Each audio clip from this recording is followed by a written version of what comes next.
नमस्कार दोस्तों। आज हम जानेंगे भगवान सूर्य देव की कृपा, सत्य, परिश्रम और विश्वास की एक कहानी के बारे में। बहुत समय पहले की बात है। एक छोटे से गांव में माधव नाम का एक गरीब किसान रहता था। उसका जीवन बहुत कठिन था। उसके पास थोड़ी सी ज़मीन थी, लेकिन कई वर्षों से कभी सूखा पड़ता तो कभी बारिश फसल खराब कर देती। फिर भी माधव की एक आदत कभी नहीं बदली।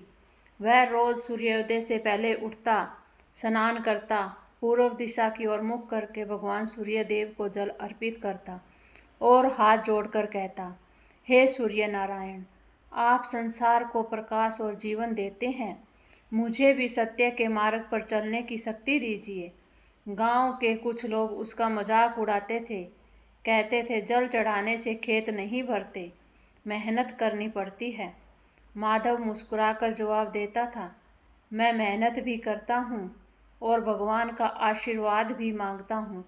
एक दिन गांव में एक वृद्ध साधु आए।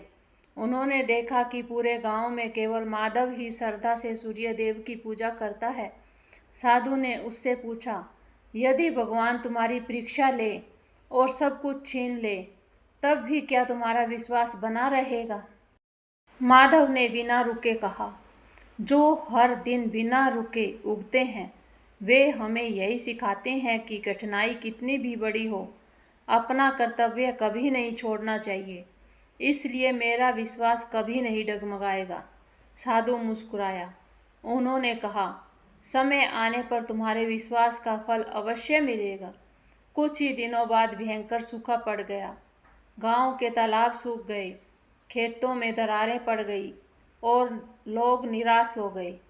कई किसानों ने खेती छोड़ दी, लेकिन माधव हर सुबह सूर्यदेव को जल अर्पित करता, फिर पूरे दिन अपने खेत में मेहनत करता।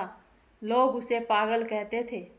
एक दिन सुबह जब वह खेत में काम कर रहा था, उसकी कुंदाल किसी कठोर चीज से टकराई। उसने मिट्टी हटाई तो वहाँ एक पुराना घड़ा था, लेकिन उसमें सोना चांदी नहीं था। उसमें कई प्रकार के दुर्लभ और उत्तम बीज थे।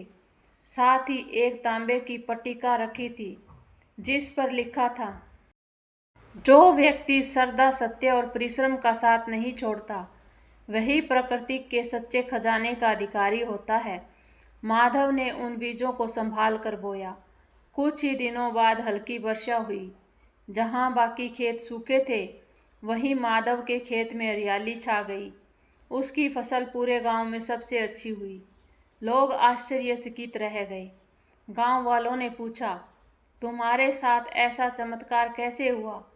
माधव ने मुस्कुराकर कहा, यह चमत्कार नहीं, भगवान सूर्यदेव की सीख है। उन्होंने मुझे सिखाया है कि जो व्यक्ति हर परिस्थिति में अपना कर्म करता है, उसी पर कृपा बरसती है। धीरे धीरे गांव के लोग भी रोज सुबह जल्दी उठने लगे। वे सूर्यदेव को प्रणाम करते, समय का सम्मान करते और ईमानदारी से मेहनत करने लगे। कुछ वर्षों में वही गांव समृद्ध और खुशहाल बन गया।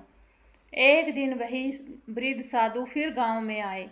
उन्होंने माधव से कहा, तुम परीक्षा में सफल हुए। सूर्यदेव केवल धन नहीं देते, वे बुद्धि, स्वास्थ्य, ऊर्जा और सही मार्ग पर चलने की प्रेरणा देते हैं।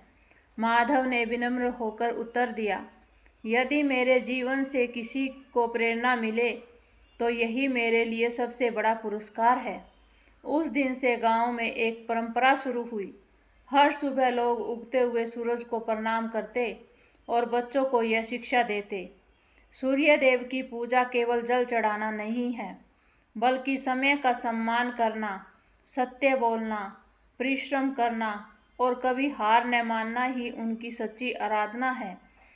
इस कहानी से हमें शिक्षा मिलती है। भगवान सूर्यदेव हमें यह संदेश देते हैं कि जीवन में सफलता पाने के लिए श्रद्धा, अनुशासन, परिश्रम और सत्य का साथ कभी नहीं छोड़ना चाहिए। जैसे सूर्य प्रतिदिन अंधकार को मिटाकर नया प्रकाश लाते हैं, वैसे ही विश्वास और कर्म हमारे जीवन के हर अंधकार को दूर कर सकते हैं। बोलो ओम सूर्य देवताय नमः।